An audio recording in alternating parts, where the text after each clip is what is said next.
Good morning, gang. Yes, it's late.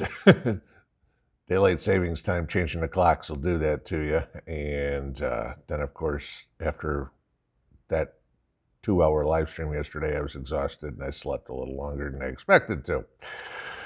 But I'm here.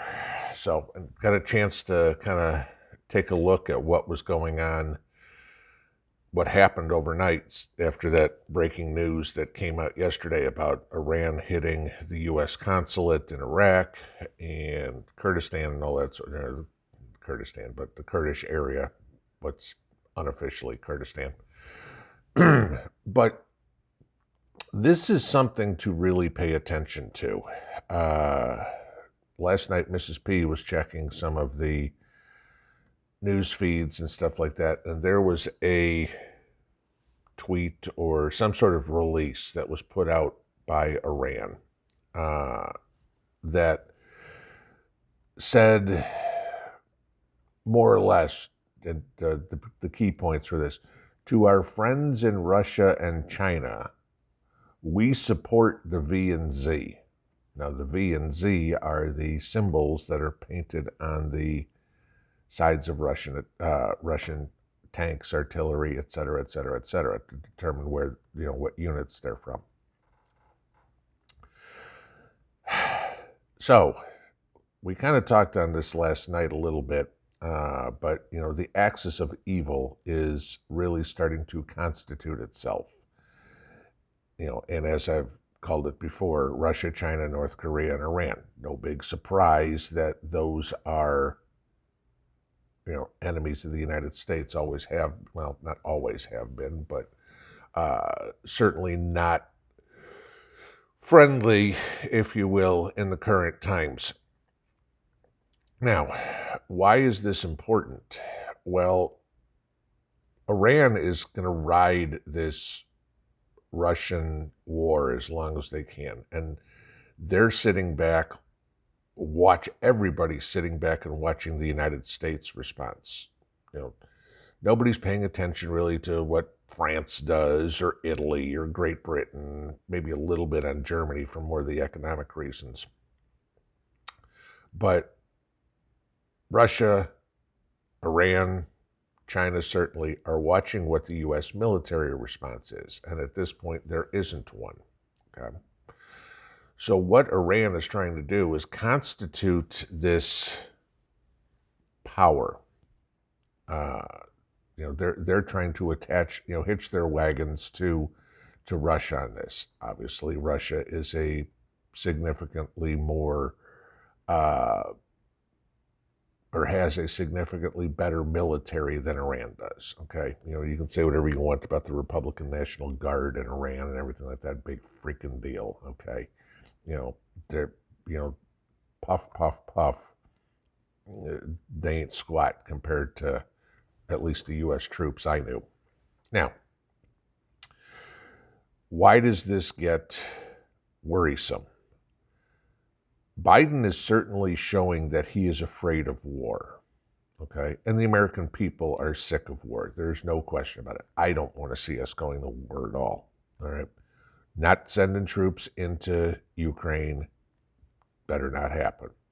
However, it's no big secret that Putin has his eyes set on a bigger prize. And you can almost bet that Poland is next. What does Iran do?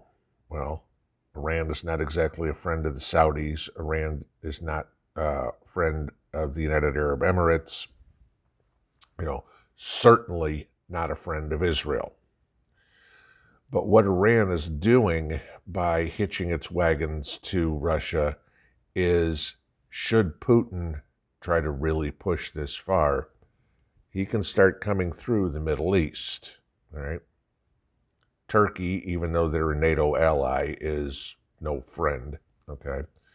Then you get into, Afghanistan, Iran, Iraq, and everything like that. And, all of a sudden you're rolling right through the Middle East. And, gee, go far enough west and guess where you wind up? Israel. Okay? We will defend Israel. We will defend Poland. We will defend Germany. It's not going to take long until you have these nefarious forces going in and dragging us into some sort of war. If you think that these lunatics aren't going to push it that far, you're mistaken. All right? They're going to try. And China sits back the whole time, and North Korea sits back the whole time. North Korea basically does China's bidding anyway. But they're watching what goes on with Taiwan. Okay? And further, and I've mentioned this a couple of times before, there are disputed islands there in the South China Sea that Japan claims, and so does China. Now, let China do something against Japan, and now we have the World War II 2. Okay?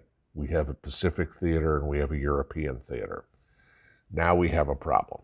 And the reason I say that is because, you have the same land masses, different players on either side, but, okay, we're not using propeller jets and diesel submarines and, little boy, okay? There's, technology's gone a lot further here where you're talking, heavy gunships, M1A2 tanks, nuclear-tipped missiles, supersonic missiles, this sort of stuff. This could get real scary real fast. Now, somebody asked in a live stream yesterday about getting drafted. You start looking at all the things that have been talked about in passing in the last year or so. The draft of women got brought up. And it just kind of passed on through, no big deal. What's going on that we don't know? You get little snippets that come out somewhere and they just kind of get passed off. We have a World War III like this, okay? There's going to be a draft. Absolutely 100% no doubt, okay? So you need to watch Poland, Israel, Turkey, okay? Because Turkey could flip either way. The Russians start going through Turkey. That is a NATO nation. Now we've got all sorts of goofy crap going on there. China is going to play Taiwan. I don't think China would start until something else got hot, even though March is when the South China Sea is calm, so it would make sense to do it now, but we're almost halfway through March already, and China hasn't done anything. They're still running their mouth because I think the Ukraine situation didn't go as the way China thought it would either, okay? They didn't expect so much pushback, and China's in no position to have sanctions put on it by the world because then it completely destroys its economy instantly, all right? No more shipping junk to the rest of the world. Somebody also asked last night how this could we possibly see boots on the ground in the U.S.? I wish I had a crystal ball. I'll use logic on it, but I would say no, okay? Reason being, you start thinking about Europe and the countries that border Russia, Lithuania, Finland, Lithuania, Latvia, Estonia, Belarus, Ukraine, going all the way around. Then you get into Turkey, Kazakhstan, everything. There's a whole bunch of countries that border Russia. There's only 2 that border the United States, okay? Canada and Mexico. And like I said last night, when Russia was building up troops on the Russian border with Ukraine, they were saying, well, this is a sovereign nation. We can do whatever we want on our territory, and I agreed with them, okay? They can do whatever the hell they want in their own land. That's fine. But if China was building up troops in Canada, or Russia was building up troops in Mexico or Central America or something like that, that's not sovereign land, okay? That's a big deal. And that would really raise some eyebrows very quickly, okay? Putting them on your own land raised eyebrows. A foreign country putting them on That's staging an invasion. But I don't see that happening. And then, of course, the other two sides, we got the Atlantic and Pacific. So the problem with boots on the ground in the United States is there's no way to supply them.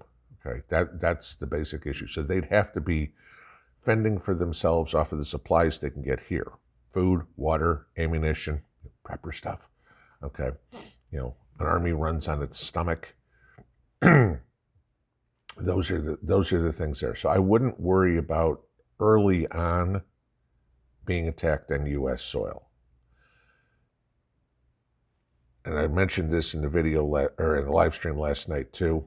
The scenario that's painted in the book 1 second after is probably the most logical and likely scenario if anything ever came to U.S. soil.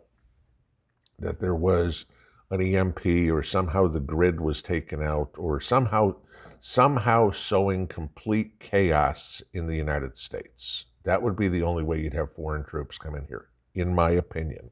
Okay? Because an adversary would need us to die off, kill ourselves, kill each other before coming in and trying to take over. All right? It's not possible otherwise. But once we are in a diminished capacity with diminished amount of people and stuff like that, then it's a lot easier to come in and do it. That's what I expect. This is a weird situation where we're all looking at this going, we could be on the precipice of another world war. I pray to God this doesn't happen, okay? Ukraine is not going to be the tipping point, certainly, okay? Ukraine is going to be a skirmish. If it goes, like I said, if it goes into Poland or whatever, then it's a different animal. But I want to leave you with one thing. Remember, not that fortune tellers or anything like that, but Nostradamus did say World War III would be started by a man in a turban. Pinball out.